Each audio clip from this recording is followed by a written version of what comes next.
अस्सलाम वालेकुम स्टूडेंट्स जो आज का हमारा टॉपिक है फाइल प्रोसेसिंग सिस्टम।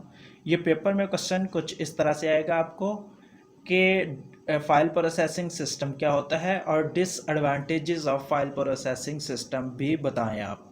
तो इसके अंदर अभी जो हम डिस्कस करने वाले हैं वो है disadvantages of file processing system. तो इसके अंदर पहले नंबर पे जो हमारा डिसएडवांटेजेस आता है वो है डाटा रिडंडेंसी।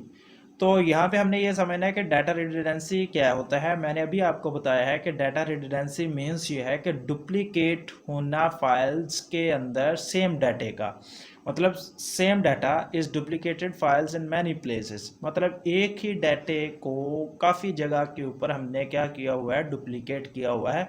तो इसे हम क्या देते हैं, रिडंडेंसी का नाम दे सकते हैं। तो यहाँ पे जो सेकंड डिसएडवांटेज बताया हुआ है वो है data inconsistency. Data inconsistency means ये है कि बहुत सारी फाइल्स हैं जिसके अंदर हमने डिफरेंट डाटा जो होता है, एक ही कुछ पर्सनस का डाटा हमने या थिंग्स का हमने डाटा स्टोर करवाया होता है। मतलब बहुत सारी फाइल्स हैं जिसके अंदर डिफरेंट डाटा जो है हमने कुछ पर्सनस का या कुछ थिंग्स का हमने स्टोर करवाया होता है। Data updated in one file may not be updated in another file which may lead to data inconsistency। मतलब यह है कि एक स्टूडेंट है हमारे पास, एक स्टूडेंट का जो डाटा है वो एडमिशन ऑफिस के अंदर पड़ा हुआ है, लाइब्रेरी के अंदर पड़ा हुआ है या एग्जामिनेशन सेल के अंदर पड़ा हुआ है। स्टूडेंट ने इनिशियली जब डाटा स्टोर करवाया तो उसने अपना name, roll number, address, email और वगैरह वगैरह सारी चीज़ें दे दी। दूसरा जो लाइब्रेरी है उसके अंदर भी ये डाटा दे दिया। तीसरा जो एग्जामिनेशन सेल है वो भी उसने दे दिया। तो आफ्टर सम टाइम वो क्या करता है, अपना एड्रेस चेंज करवा लेता है एडमिशन ऑफिस से जाके कि ये एडमिशन ऑफिस से मेरा जो एड्रेस है ना वो चेंज कर दिया जाए।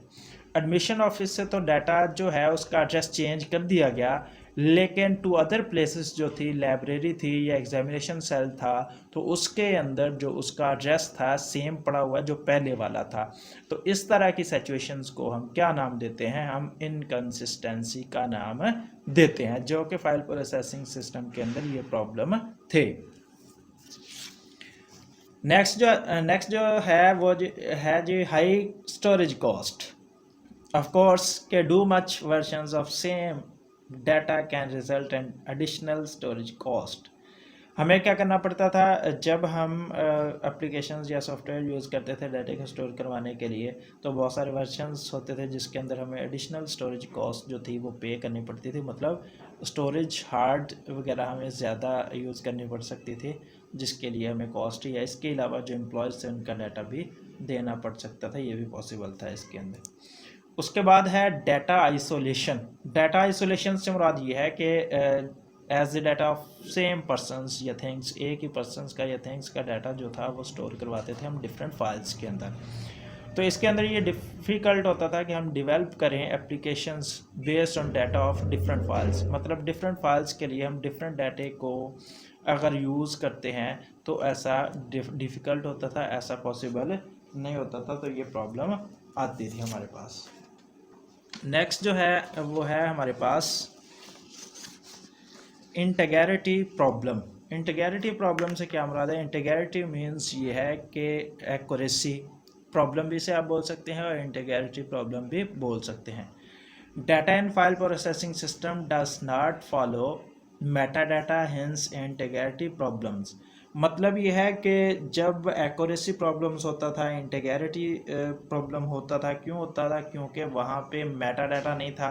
मेटा डाटा से मुराद ये है कि कॉन्सेंट्रेट्स नहीं लगाए जाते थे कि ईमेल की जगह पे हमने फ़ोन नंबर नहीं लिखना या फ़ोन नंबर की जगह पे हमने ईमेल नहीं लिखना। तो कोई भी ऐसा पर्सन जिसे नहीं पता, वो ऐसा पॉसिबल है कि ईमेल की जगह पे उसका फ़ोन नंबर डाल दे। ये ऐसा भी पॉसिबल है कि कॉन्सेंट्रेट्स नहीं लगाते तो रोल नंबर की जगह पे आपका नेम डाल दे और नेम की जगह पे आपका रोल नंबर डाल दे।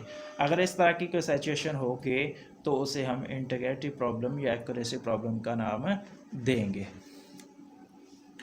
नेक्स्ट जो है वो है program data dependency. Program data dependency से मुराद ये है कि जब हम एक प्रोग्राम को डेवलप करते हैं अकॉर्डिंग टू द डाटा, मतलब कि सपोज हमारे पास डाटा के अकॉर्डिंग हम कोई भी प्रोग्राम या एप्लीकेशन डेवलप कर लेते हैं। अगर हमने उसके अंदर उसके फॉर्मेट के अंदर किसी भी किस्म की कोई चेंज करनी है तो उसके लिए रिक्वायर होगा कि हम एप्लीकेशन प्रोग्राम को अकॉर्डिंगली चेंज करें। मतलब ये है कि सपोज अभी मैंने आपको बताया है कि हम जो है फ़ोन नंबर स्टोर करते हैं एक एप्लीकेशन जो है हम बनवा लेते थे जिसके अंदर हम क्या कहते थे, फ़ोन नंबर जो है ना वो स्टोर करना है। तो फ़ोन नंबर जो स्टोर करते थे हम इस तरह से करते थे, सपोज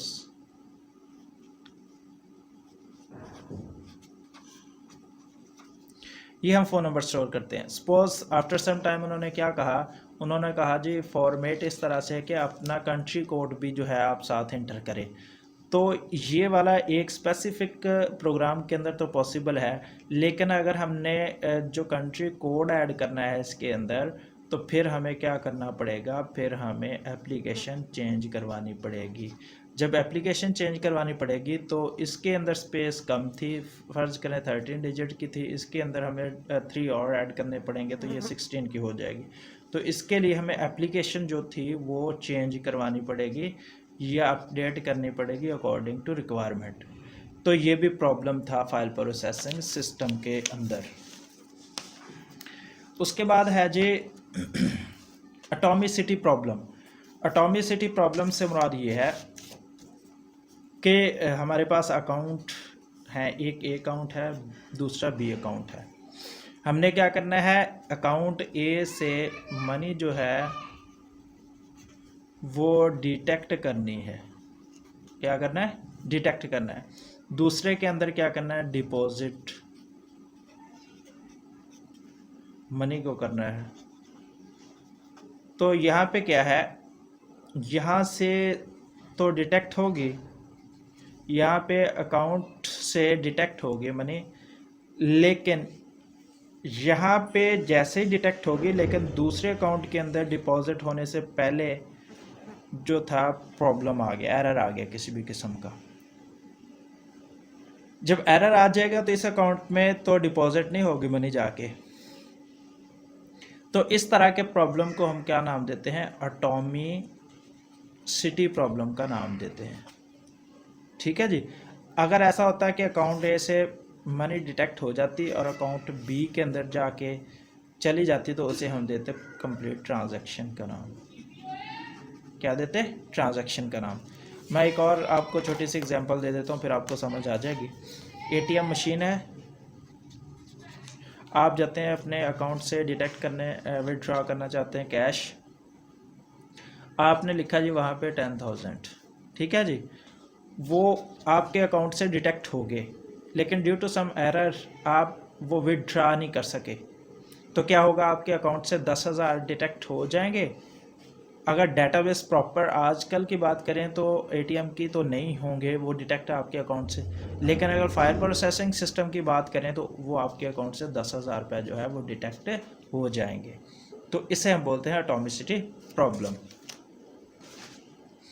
नेक्स्ट है जी security problem. Security problem file processing system जब था, यह है फाइल प्रोसेसिंग सिस्टम की जब हम बात करते हैं तो इसके अंदर कोई भी सिक्योरिटी प्रॉब्लम नहीं है।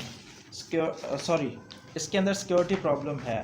सिक्योरिटी प्रॉब्लम किस तरह से है, इसके अंदर सपोज यहाँ पे हमने एक फ़ाइल बनाई है स्टूडेंट्स के नेम से। ये स्टूडेंट फाइल है जी हमारे पास स्टूडेंट के नेम से।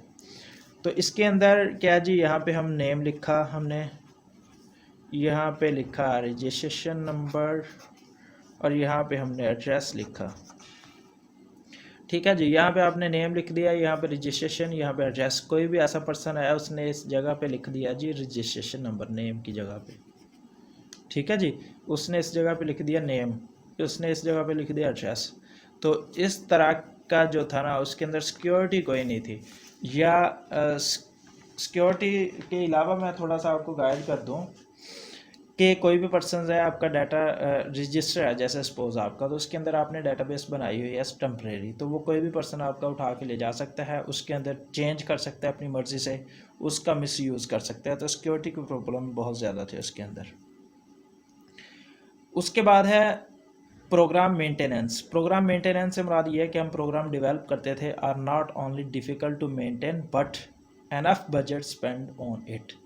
प्रोग्राम मेंटेनेंस से मुराद ये है कि हम कोई भी प्रोग्राम डेवलप करते थे तो उसको मेंटेन करना डिफ़िकल्ट नहीं था, लेकिन उसके ऊपर बजट जो था वो बहुत ज़्यादा लगता था। मतलब एक रजिस्टर के अंदर मैंने 100 स्टूडेंट्स का डाटा स्टोर करवा लिया या रिकॉर्ड कर लिया। मैं अगर उसको बोलूँ कितना टाइम के अंदर उसने डाटे को स्टोर किया होगा उसके अंदर, अगर मैं उसको कहूँ कि डुप्लीकेशन इसकी बना दो, कॉपी बना दो, तो उसके ऊपर बहुत ज़्यादा टाइम भी लगेगा, पैसा भी लगेगा। तो इससे मुराद ये है। Thank you so much for watching this video.